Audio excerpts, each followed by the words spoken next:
Assalamualaikum friends, welcome to கீழே பொண்ணு vlog. இன்னைக்கு நம்ம கிச்சனில் ஒரு அசத்தலான லஞ்ச் மெனு பார்க்க போகிறோம். ஹோட்டலில் கிடைக்கிற அதே டேஸ்ட்டில் நல்ல கெட்டியான வெண்டைக்காய் புளிக்குழம்பு வீட்டிலையே எப்படி பண்ணுறதுன்னு தான் இந்த வீடியோ.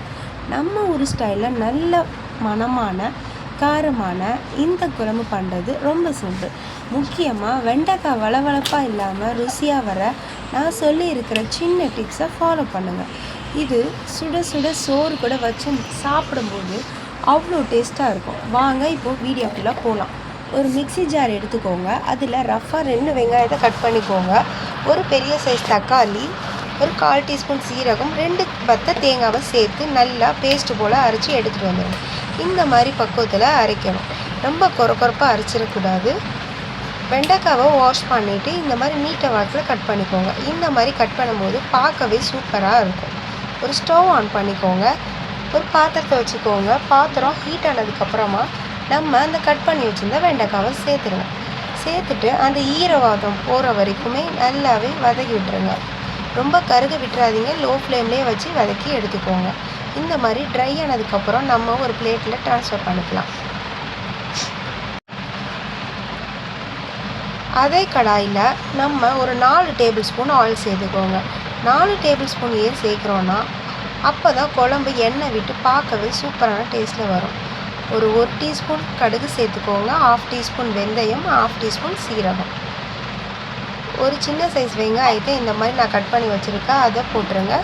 ஒரு பச்சை மிளகாய், ஒரு 10லேருந்து 15 பல் பூண்டு, கொஞ்சமாக தேவைக்கேற்ப உப்பு சேர்த்து நல்லா மிக்ஸ் பண்ணி விட்டுக்கோங்க. உப்பு சேர்க்கும்போது வெங்காயம் சீக்கிரமாக வதங்கிடும். இதில் கொஞ்சமாக கருவேப்பிலை சேர்த்து நல்லா வதக்கிக்கோங்க.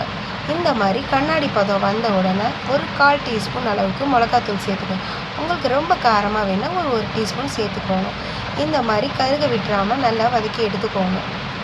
இப்போ நம்ம அரைச்சி வச்சுருந்தா அந்த தக்காளி பேஸ்ட்டை இதில் சேர்த்துடலாம். மிக்சியில் கொஞ்சமாக தண்ணி சேர்த்து அதையும் இதில் ஆட் பண்ணிடலாம். நல்லா கலந்து விட்டுருங்க. நம்ம எண்ணெயில் மிளகாத்தூள் சேர்க்கும் போது தான் குழம்பு ரொம்பவே கலர்ஃபுல்லாக வரும். இந்த மாதிரி ஒரு கொதி வந்தோன்னா ஒரு மூடியை போட்டு ஒரு 5 நிமிஷத்துக்கு நல்லா கொதிக்க விடுங்க.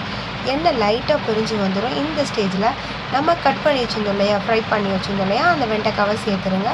ஒரு டேபிள் ஸ்பூன் அளவுக்கு குழம்பு மசாலா தூள் சேர்த்துருங்க. ஒரு நெல்லிக்காய் சைஸ் புளி எடுத்து கரைச்சிட்டு அதையும் ஆட் பண்ணிக்கோங்க. ஆட் பண்ணிவிட்டு நல்லா கலந்து விட்டுருங்க. இப்போ குழம்புக்கு தேவையான அளவு தண்ணி சேர்த்து நல்லா மிக்ஸ் பண்ணி விட்டுக்கோங்க. ரொம்ப தண்ணி ஊற்றிடாதீங்க. இந்த மாதிரி கன்சிஸ்டன்சியில் ஊற்றிக்கோங்க. இந்த மாதிரி ஊற்றும் போது கொதித்து வரும்போது குழம்பு நல்லா திக்காகவே வந்துடும். ரொம்ப தண்ணி ஊற்றிட்டிங்கன்னா நல்லா இருக்காது. இப்போ ஒரு லிஃப்ட்டு போட்டு க்ளோஸ் பண்ணிவிட்டு அதே ஒரு 3 மினிட்ஸ்க்கு நல்லா வேக விட்டுருங்க. பார்த்தீங்கன்னாவே எண்ணெய் நல்லா பிரிஞ்சு வந்திருக்கும். இந்த ஸ்டேஜில் நம்ம கட் பண்ணி வச்சுருந்த அந்த கொத்தமல்லியை தூவிட்டு நல்லா கலந்து விட்டு உப்பு காரம் புளிப்புலாம் கரெக்டாக இருக்கான்னு செக் பண்ணிக்கோங்க. உப்பு கம்மியாக இருந்துச்சுன்னா ஆட் பண்ணிக்கோங்க. எனக்கு கரெக்டாக இருந்துச்சு. அகைன் மூடி வச்சு நான் க்ளோஸ் பண்ணி ஒரு நிமிஷத்துக்கு கொதிக்க விடுறேன். கொதித்து பார்த்தீங்கன்னா எண்ணெய் ஃப்ளேவர் விட்டு சூப்பராக இருக்கும். அதை மிக்ஸ் பண்ணிடுங்க. அவ்வளோதான் ஃப்ரெண்ட்ஸ், நம்ம ஹோட்டல் ஸ்டைல் வெண்டைக்காய் குழம்பு எப்படி கெட்டியாக ரெடி ஆகிடுச்சின்னு பார்த்தீங்களா? அவ்வளோதான் மக்களே, செம்ம ருசியான வெண்டைக்காய் புளி குழம்பு ரெடி. இந்த ரெசிபியை கண்டிப்பாக ட்ரை பண்ணி பாருங்கள்.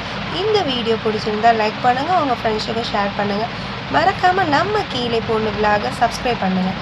அடுத்த ருசியான வீடியோவில் பார்க்கலாம். பாய்.